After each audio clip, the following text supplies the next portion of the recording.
I've always been fascinated with haunted places, seeking out ghost towns and long-abandoned buildings. But after what I experienced last year, I don't think I can ever set foot in another so-called haunted location again. Certain places aren't haunted. There's something else, something evil. It started as a road trip with a few friends, checking out lesser-known haunted spots across the US for fun. We'd been to several places already, with nothing more than eerie feelings or odd noises to report. That all changed when we decided to visit a location we stumbled upon online, one not featured in any major ghost hunting blogs or TV shows. The site was simply labeled, the Black Manor, New Jersey. Do not enter. The website was bare. No backstory, no pictures, just that warning. Naturally, we were intrigued. We decided to go.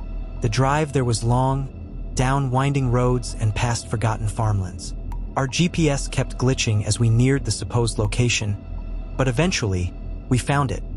An old, decaying mansion hidden behind a forest of gnarled trees. The atmosphere was oppressive, the sky a permanent gray, even though it was a bright sunny day before we arrived. There was no gate, just a narrow dirt path leading to the entrance. My friends, Josh and Eric, were excited, but I felt uneasy the moment I stepped out of the car. Something wasn't right. The silence around the mansion was unnatural. No birds, no wind, just dead air. "This is the real deal," Josh whispered, already making his way toward the entrance. As we crossed the threshold, the temperature dropped significantly. It was like walking into a freezer, and the overwhelming stench of decay hit us immediately. The inside of the mansion was worse than the outside. Crumbling walls, rotting furniture, and shattered windows. Yet it felt alive. Eric pulled out his camera, wanting to document everything, but the lens wouldn't focus. Every shot came out distorted. "This place doesn't want to be photographed," he muttered, laughing nervously. We wandered through the mansion, but as we explored deeper, I began to hear voices, low, whispering, incoherent at first.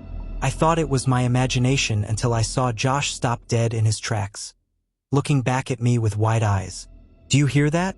he asked. Before I could answer, we all heard it. A child's laugh echoing from upstairs. The sound was wrong, hollow, like it came from a broken throat. None of us said anything, but we were all thinking the same thing. We should leave, now. But something kept pulling us further inside. As we reached the base of the grand staircase, I felt an overwhelming sense of dread. It was like every instinct in my body was screaming at me to run, but my legs wouldn't listen. Josh, as brave as ever, started climbing the stairs. Halfway up, he froze, staring down at us, his face pale. I can't move," he whispered. I ran up to him, trying to pull him back, but it was like he was glued to the spot. Then, from behind us, that laugh echoed again. This time louder, closer. I whipped around, but there was no one there. Eric started panicking, muttering that we should leave, but he couldn't seem to find the door. I glanced back at where we entered, only to see a solid wall. The door we came through was gone. Josh began to tremble, his eyes wide with terror. "It's inside me," he choked out. "It's in my head," he screamed, an ear-piercing shriek that echoed through the entire mansion. I grabbed him, trying to pull him away from whatever invisible force held him. But the moment I touched him, I felt it too. Something cold, dark, and ancient. It wasn't a ghost. This was something worse, far worse. Eric was frantically trying to find another way out, but every door, every window led back into the same room. We were trapped, and the thing inside Josh was growing stronger. His eyes rolled back into his head, and he began convulsing violently. Then, just as suddenly, he went still. For a moment, I thought he was dead. But then he opened his eyes, a cruel smile spreading across his face. "You can't leave," he said.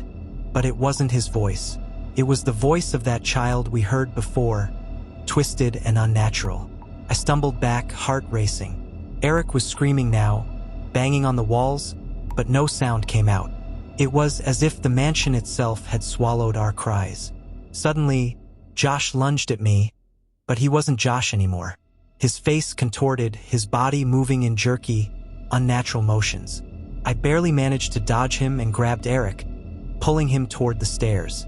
We ran, not knowing where we were going, just desperate to get away. As we reached the top floor, we saw it. A figure standing at the end of the hallway. A child, or what looked like a child, but its eyes. They were hollow, black voids staring right through us. The temperature dropped again, so cold it burned, and the walls around us seemed to shift, closing in. The child took a step forward, then another. "I told you not to enter," it whispered, its voice like nails on glass. We didn't need to be told twice. We bolted, running through hallways that seemed to twist and bend unnaturally, until finally we found ourselves back in the foyer. The front door was there again, wide open. Without thinking, we sprinted toward it, bursting out into the cold night air. Josh, or whatever had taken over him, didn't follow. But I still hear his voice sometimes, whispering in the dead of night. I haven't spoken to Eric since that night. We don't talk about what happened. We don't go near haunted places anymore. Some places aren't haunted.